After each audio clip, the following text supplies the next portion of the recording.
Programa Espaço Saúde. Um oferecimento UDI Oftalmo, Centro de Excelência em Oftalmologia.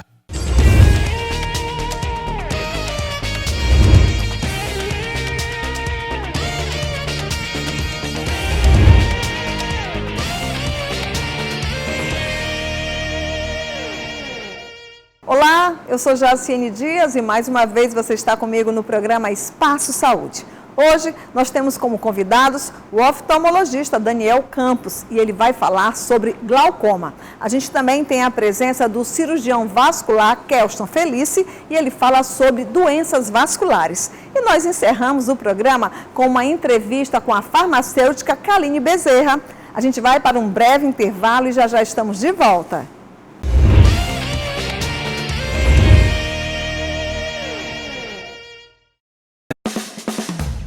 UDI Oftalmo, Centro de Excelência em Oftalmologia. Dispomos de uma equipe de profissionais especializados e aparelhos modernos para exames e cirurgias. A UDI Oftalmo oferece um atendimento personalizado e procedimentos médicos de alto padrão. UDI Oftalmo, visão em tudo que faz. Unidades Medical Jaracati e Quatraque.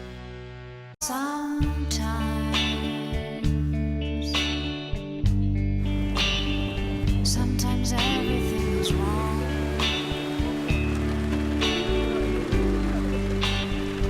Now it's time to sing along. When your day is night alone. Hold on if you feel like letting go. Hold on when you think you had too much of this life. Hold on. Hold on. You are not alone.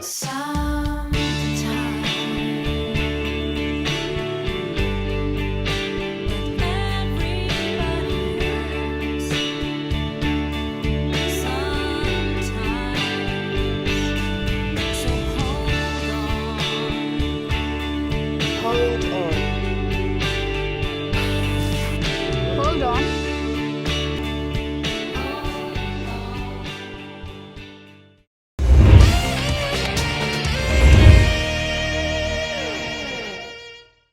O glaucoma é uma lesão no nervo óptico que pode provocar a cegueira.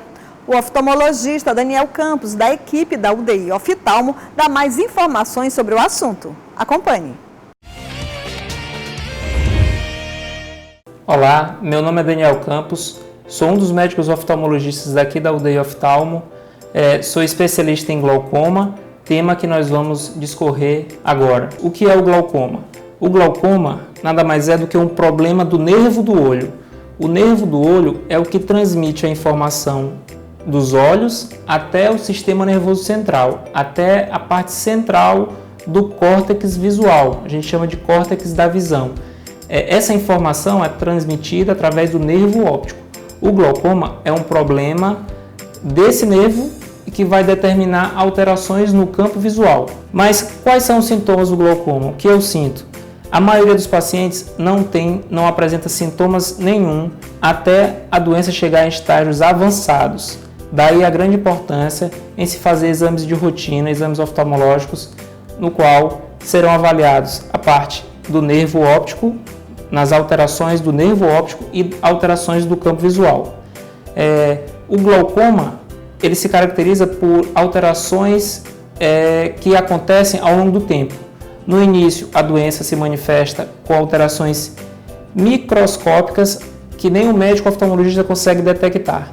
Tem uma segunda fase em que ocorrem alterações em que os exames e a avaliação oftalmológica conseguem detectar o glaucoma. No entanto, nessa fase, o paciente ainda não apresenta nenhuma manifestação da doença.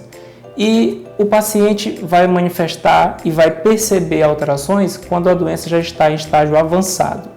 Uma coisa importante em se falar sobre isso é que a perda de visão em decorrência do glaucoma é irreversível.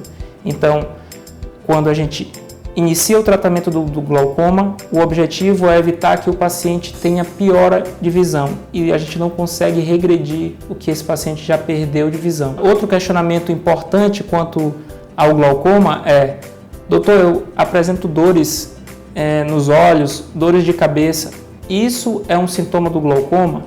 Normalmente não, na grande maioria dos pacientes eles não vão ter sintomas algum da doença. Alguns pacientes podem evoluir com dor de cabeça, dor ocular em decorrência do glaucoma, mas esses pacientes precisam ter pressões muito elevadas, o que não é comum. Muitos poucos glaucomas determinam uma crise aguda em que vão determinar tantos sintomas como esses, como dor de cabeça, dor ocular e visão embaçada. Alguns casos vão manifestar. A maioria não apresenta esses sintomas. O paciente simplesmente vai perdendo a visão lentamente e de forma irreversível sem perceber. E quais são os fatores de risco mais importantes para o glaucoma? Existem alguns fatores que se mostram de forma repetida entre os estudos. Alguns fatores são: história familiar na família é um fator de risco importante. Quando se tem algum parente de primeiro grau, seja de segundo grau com glaucoma, é importante fazer uma avaliação, já que a doença não manifesta sintomas somente em estágios avançados. Outro fator que esse a gente não pode influenciar é a questão da idade. Quanto mais velho o indivíduo, maior a chance dele ter glaucoma. Outros fatores de risco importantes são pressão intraocular elevada. Antigamente se dizia que glaucoma era pressão alta nos olhos. Hoje a gente sabe que isso não é verdade. Existem pacientes que têm pressões intraoculares elevadas e não têm glaucoma, enquanto outros pacientes têm pressão intraocular normal e apresentam glaucoma. Mas a pressão não é a definição do glaucoma. A pressão é o principal fator de risco para ter a doença e para piorar a doença. Então, a pressão intraocular ela vai levar a alterações no nervo e alterações no campo visual se o paciente não for tratado. Doutor, existe tratamento para o glaucoma? Como é feito o tratamento? O tratamento do glaucoma ele é feito principalmente à base de colírios. Em alguns casos a gente utiliza lasers e em outros pacientes que os colírios não conseguem determinar ou definir uma pressão alvo, é necessário o tratamento cirúrgico. Então, entre os pacientes que tratam de glaucoma, cerca de 80-85% dos pacientes nós conseguimos alcançar uma pressão alvo, uma pressão ideal, ou seja, uma pressão na qual o paciente não piora a doença apenas com medicação, apenas com tratamento à base de colírios.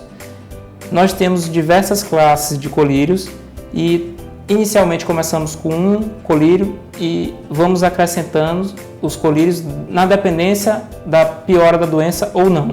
Alguns pacientes, mesmo usando os colírios, têm piora. Então, esses a gente precisa fazer alguma coisa cirúrgica.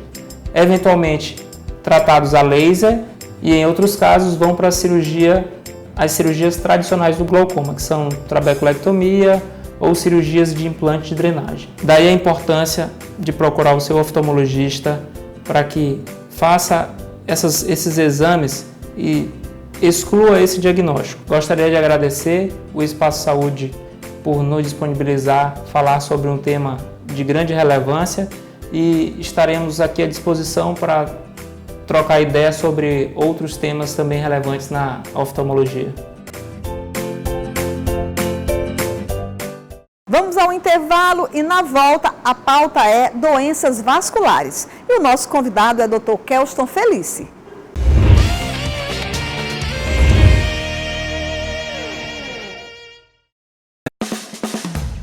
UDI Oftalmo, Centro de Excelência em Oftalmologia. Dispomos de uma equipe de profissionais especializados e aparelhos modernos para exames e cirurgias. A UDI Oftalmo oferece um atendimento personalizado e procedimentos médicos de alto padrão. UDI Oftalmo, visão em tudo que faz. Unidades Medical Jaracati e Quatraque.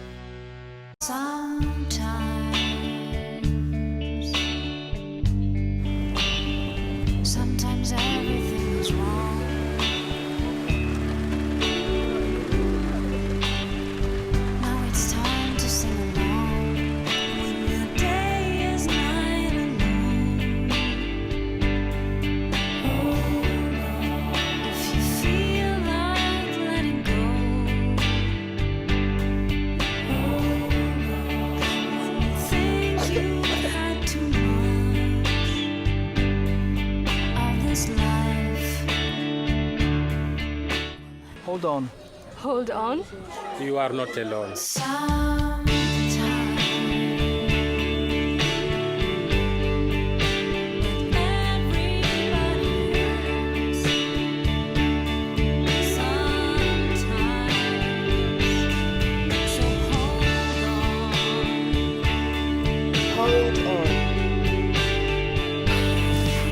Hold on.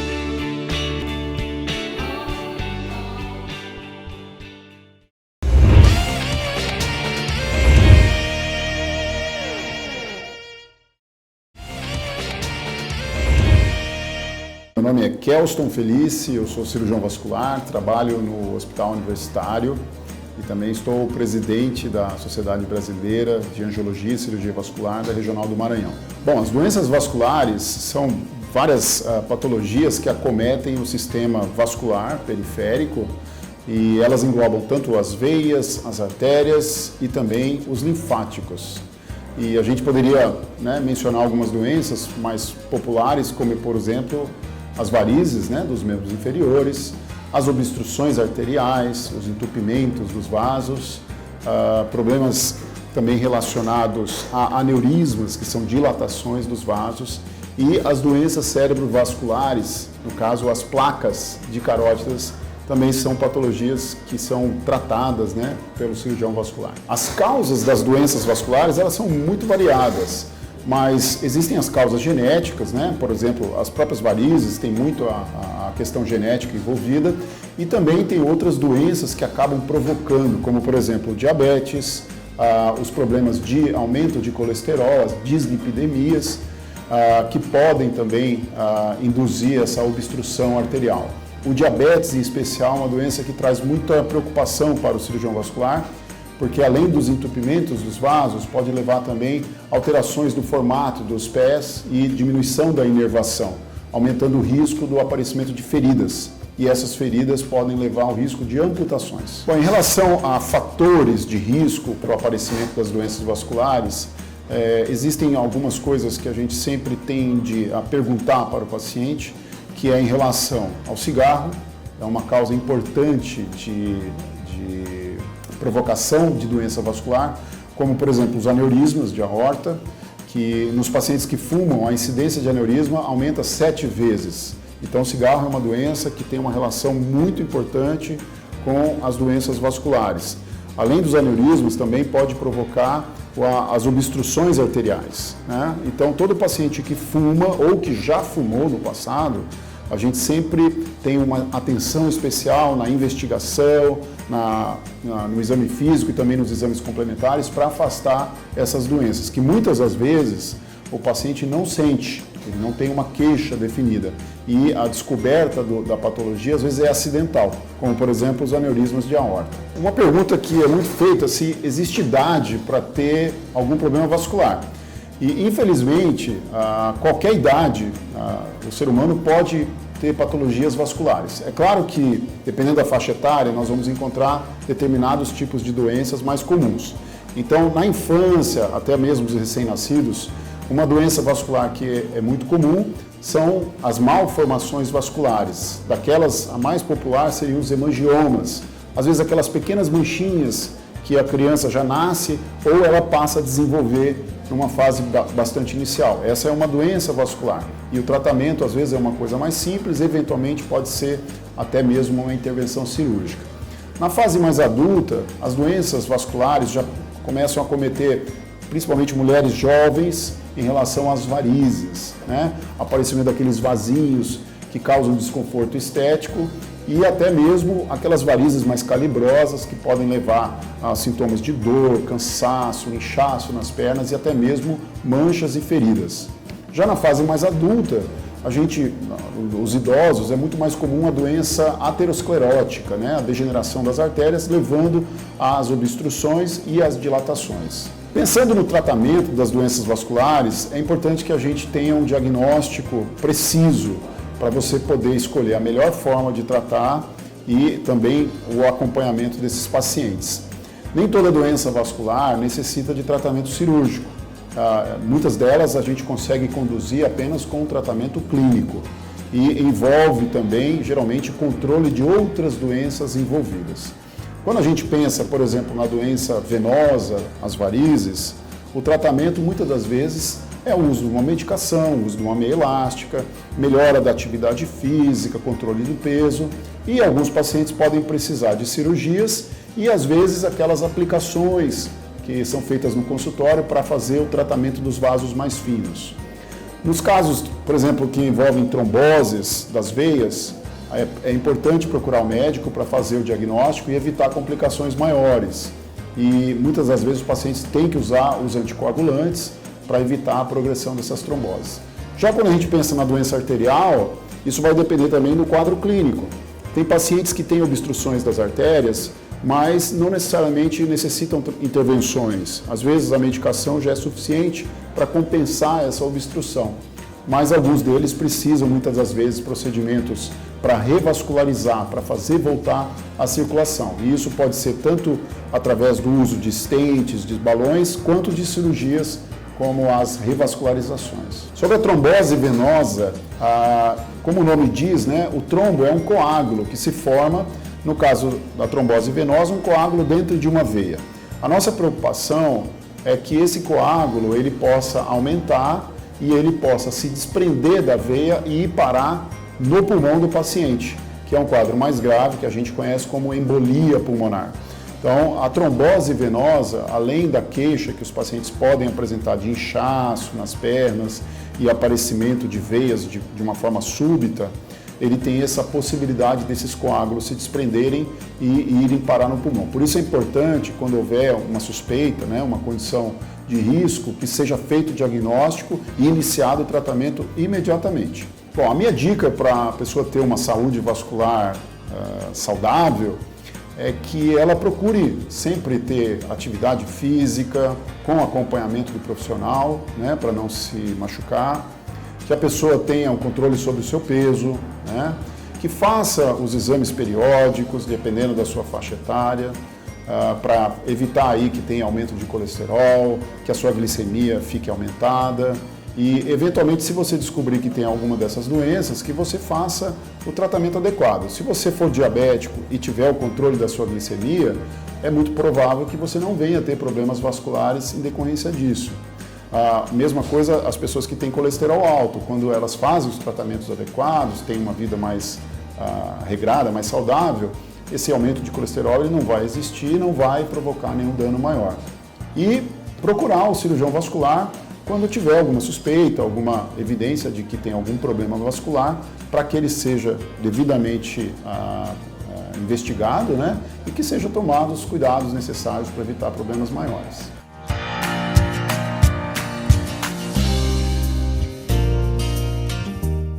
A gente vai para mais um intervalo, coisa rápida. E na volta você confere o bate-papo que tive com a farmacêutica Kaline Bezerra. Ela é a nossa entrevistada da semana.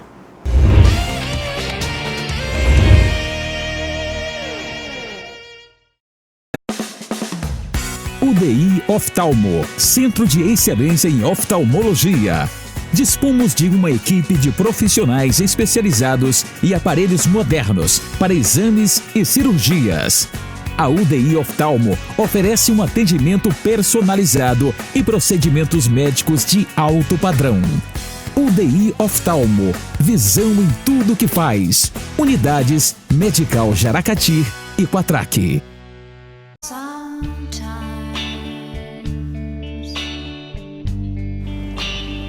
Sometimes everything is wrong.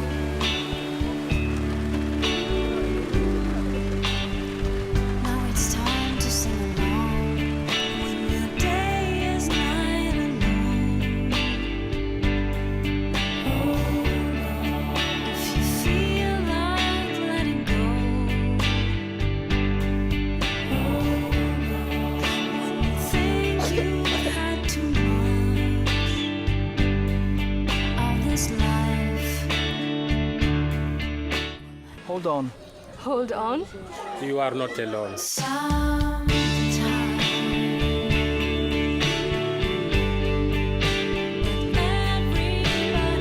hurts. Sometimes, so hold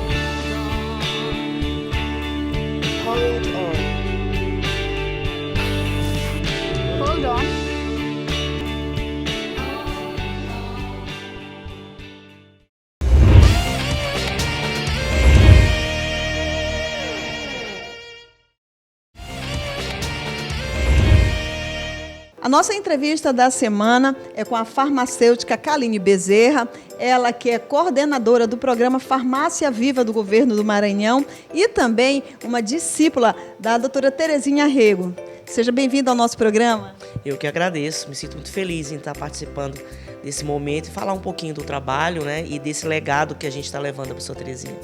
Agora, antes da gente entrar realmente na entrevista falando do trabalho, eu gostaria de saber o que levou você a escolher o curso de farmácia. Em 1994, estava tendo uns testes vocacionais na UFMA e aí eu estava participando para saber em que eu me encaixava. Eu sabia que era a área da saúde. E aí eu vi num cantinho, lá no prédio, né, da saúde integrado, na época a gente chamava de integrado, e tinha uma pessoa numa mesinha com alguns estudantes, uma senhora, e eu fui lá saber o que tinha em cima daquela mesa. Aí eu perguntei para ela, isso aqui são garrafadas? E ela disse, garrafadas? Não, sente aí que eu vou lhe dizer qual é a minha profissão.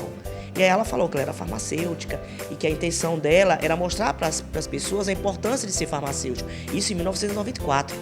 E aí ela disse, olha, se você quiser seguir essa profissão, você me procure que a gente vai ter uma conversa. Tudo bem. Quando foi 2 meses depois eu fiz o vestibular, na época era vestibular, e eu passei e fui lá fazer minha matrícula. Ela estava na faculdade. E aí ela olhou para mim e disse assim, passou? Eu disse, passei. Ela falou assim, então sente aqui. Isso em 1995. Aí ela falou assim, olha, a partir de hoje você vai ser a menina dos meus olhos. Você vai ser aquela pessoa que vai levar o meu trabalho junto comigo e quando eu não mais puder trabalhar, exercer a profissão farmacêutica, é você que vai continuar a minha história. E desde então, até hoje, eu nunca abandonei a professora, nunca deixei de amar a profissão farmacêutica e muito menos de dar continuidade a esse trabalho, ela ainda em vida, né, ainda bem, graças a Deus, e levar a fitoterapia, as plantas medicinais e hoje, desde 2016, no projeto Farmácia Viva do Governo do Estado do Maranhão. Agora, como é trabalhar com a fitoterapia aqui no estado? Olha, há uns anos atrás era um pouco difícil, mas hoje a interação é muito grande, né? As próprias farmácias de manipulação, os farmacêuticos têm buscado isso. Nós temos tido um trabalho diferenciado com relação à prescrição de fitoterápica, prescrição de planta medicinal. Eu, particularmente, tenho ministrado muitos cursos nessa área, muitos deles gratuitos, para que as pessoas de todas as áreas da saúde possam aprender como é o produto, que no caso é o fitoterápico, e o que é a fitoterapia. E mais importante ainda, a base de tudo isso, que é o uso das plantas medicinais. Agora, as plantas medicinais no Maranhão, existe uma grande variedade delas, elas estão sendo estudadas continuamente? Nós temos um livro que é a Fitogeografia do Maranhão, que é da professora Terezinha Rego, que nós temos mais de 10 mil espécies. Então aqui nós somos riquíssimos, a fitogeografia do Maranhão é gigantesca. E nós temos plantas que têm tido um retorno muito grande terapêutico, né, que no caso uma erva cidreira que as pessoas utilizam de uma forma errada, a gente sabe que ela ajuda no controle da pressão, um exemplo, mas ela foi estudada dentro da ciência como antiespasmódica. Então nós temos a folha do alface, que é considerado um nutracêutico, é um alimento, mas ela é muito boa na forma de chá para a pressão arterial que está alterada. Então tem uma série de situações importantíssimas com a planta medicinal e com fitoterápica que a gente precisa mostrar para o mundo. E no Maranhão é muito forte. Agora, Kaline, de que forma hoje tem sido feito esse trabalho para que as pessoas entendam que é preciso você também valorizar o que se tem? Bom, vou te falar então do projeto, do programa Farmácia Viva do Governo do Estado.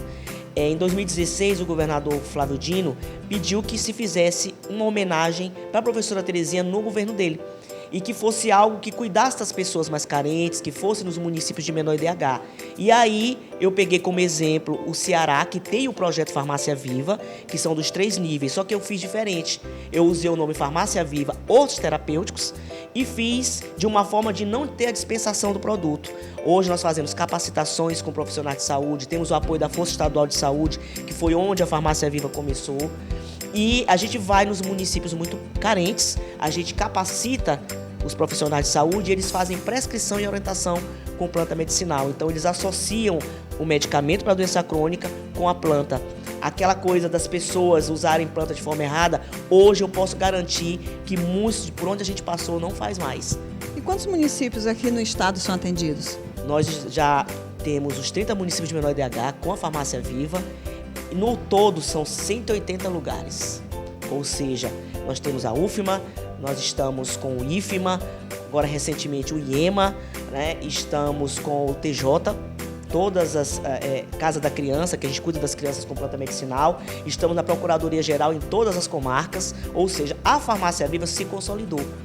Se consolidou porque a gente não gasta com nada. A gente usa a nossa expertise, né, o nosso trabalho, o nosso conhecimento, passamos isso para os profissionais de saúde, para as comunidades, e eles começam a introduzir as plantas medicinais, o fitoterápico, no seu dia a dia, sabendo que aquela planta tem que ser usada de 8 em 8 horas, de 12 em 12 horas, uma vez ao dia e numa dosagem certa. E a gente tem conseguido isso com o programa Farmácia Viva.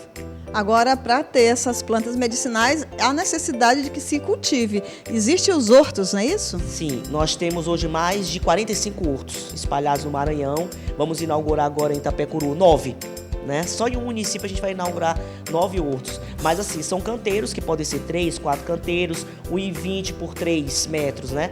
E lá a gente conseguir fazer 3, 4 espécies que mais pode ser tratada naquele município. Por exemplo, eu posso tratar com o picão preto, que é para esteatose, a xanana, que aumenta a imunidade, que são plantas fáceis de se cultivar.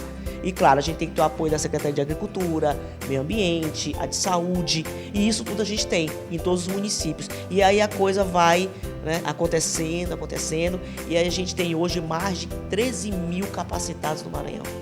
Muito obrigada pela sua participação em nosso programa. A gente agradece você ter aberto um espaço na sua agenda, porque a gente é muito corrido o dia dela. Muito obrigada. Eu que agradeço. Então, um beijo para todo mundo. Fico muito feliz em poder mostrar um pouquinho do nosso trabalho no Estado, que é um trabalho maravilhoso. Agradecer a todos que participam, a toda a equipe, a Força Estadual de Saúde, um grande beijo, que é uma equipe maravilhosa que eu tenho, a todos os departamentos do Estado, todas as secretarias que nos apoiam, e dizer que a Farmácia Viva realmente é sucesso porque todo mundo está junto.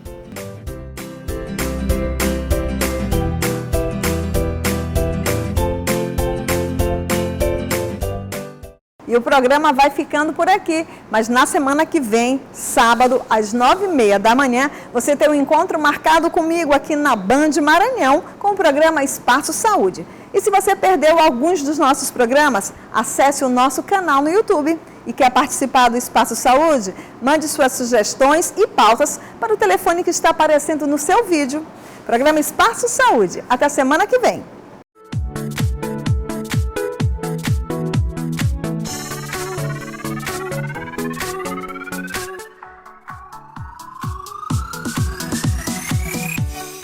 Programa Espaço Saúde. Um oferecimento UDI Oftalmo, Centro de Excelência em Oftalmologia.